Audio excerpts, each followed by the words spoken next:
Hey, I am back with another video. Today we're going to talk about the Nephilim.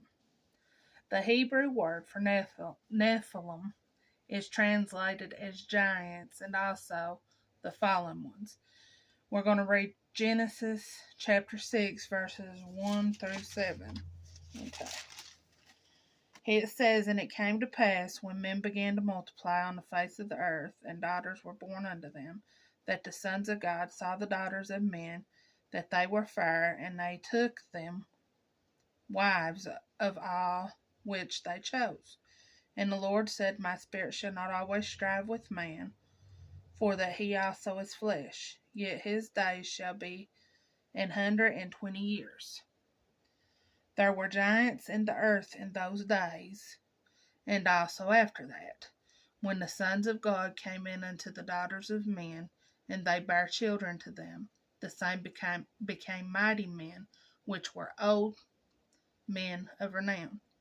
And God saw that the wickedness of man was great in the earth, and that every imagination of the thoughts of his heart was only evil continually. And it repented the Lord that he had made man on the earth, and it grieved him at his heart." And the notes at the bottom said, "Many view these two groups, the sons of God and the daughters of men, as a way of describing the descendants of Cain and the descendants of Seth." Let's see.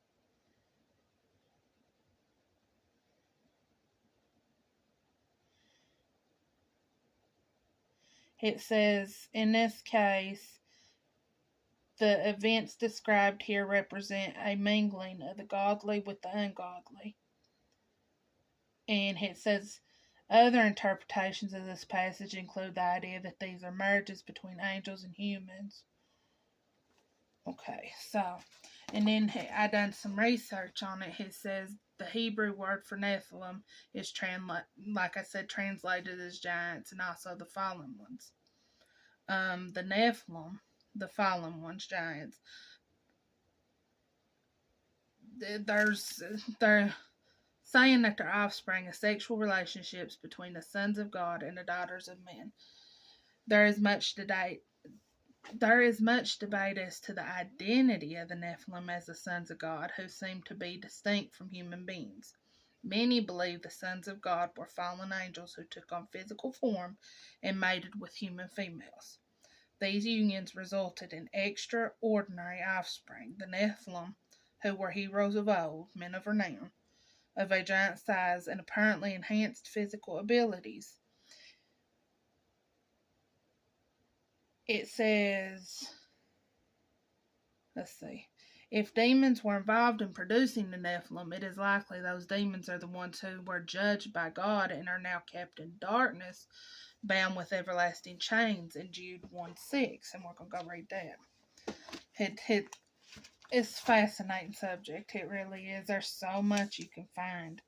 In Jude chapter 1 verse 6, it says, "And the angels which kept not their first estate, but left their own habitation, he hath reserved in everlasting chains under darkness unto the judgment of the great day." And let's see, is there any notes on it down here? No. Okay. It is a mysterious passage. The passage in the Bible does not state how the giants came to be, but it mentions them again after the flood, when the Israelites spied out the land of Canaan. They reported back to Moses, and that's in Numbers 13:33. It's got us going all over the Bible here. Let's see, Numbers 13:33 says,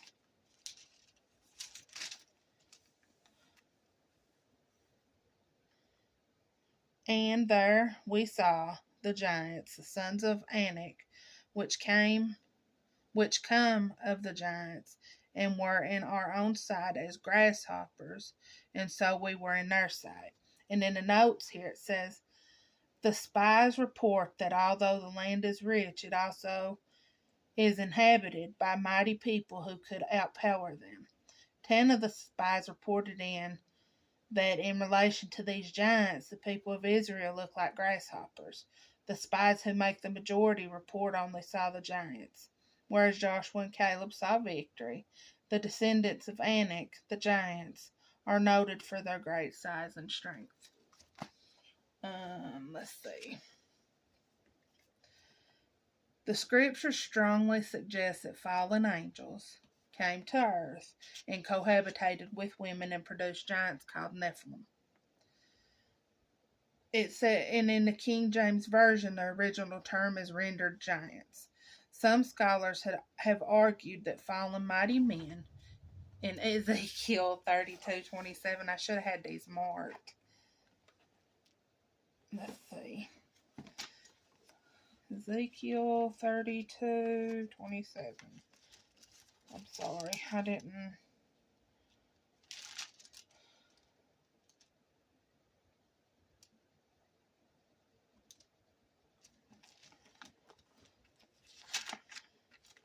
We'll get there, I promise.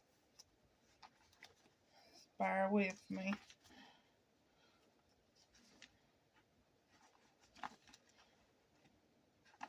You know, nothing ever goes fast when you're trying to get it done, but could you expect anything any less when you're in this Bible if the devil wasn't fighting you somehow?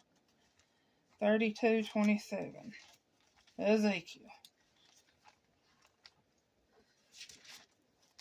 Oh my goodness. 32:27. And they shall not lie. And they shall not lie with the mighty men that are fallen of the uncircumcised, which are gone down to hell with their weapons of war, and they have laid their swords under the heads, but their iniquities shall be upon their bones, though they were the terror of the mighty in the land of the living. Okay.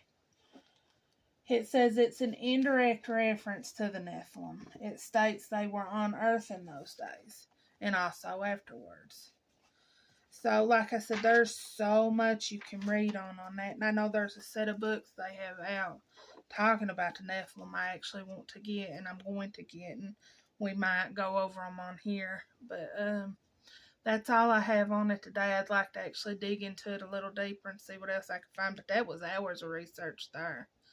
I know, you know, a lot of times when you go to studying this stuff out, some of it comes real easy and some of it's actually, it takes some searching.